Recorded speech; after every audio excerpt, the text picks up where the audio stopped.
Hi, it's Jules back for day 11 of 31 Days of Tarot by Ethany. Today's prompt asks, how can you put a positive spin on the Death card? For me, this isn't very difficult because I actually love this card so much. When I first started practicing tarot, I was a bit freaked out by it, I think possibly because the Wild Unknown was the first deck that I started working with intensively, and this picture of a decomposing bird was a little bit jarring.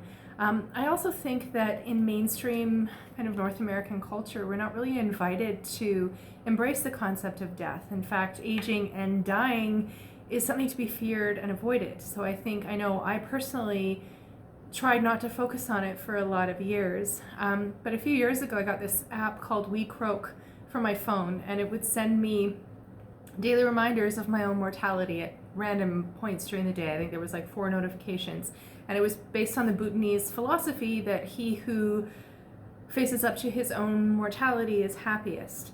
And actually that app was very illuminating to me. It really opened up my perspectives in a really big way. The more I face up to the fact that my life is finite, the more that I can focus on living every single moment and prioritizing the things that are truly important to me, setting boundaries, figuring out where I want to invest my time and energy. Like, it was actually incredibly liberating.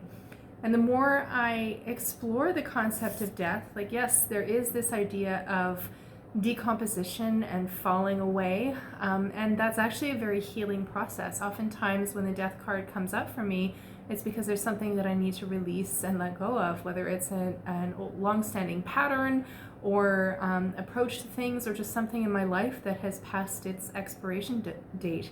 One of my favorite death cards is from Chris Ann's Lightseers Tarot, and what I love about this one is that it includes the word rebirth. Because for me, the death card indicates a need for rebirth and renewal, and those are such magical processes.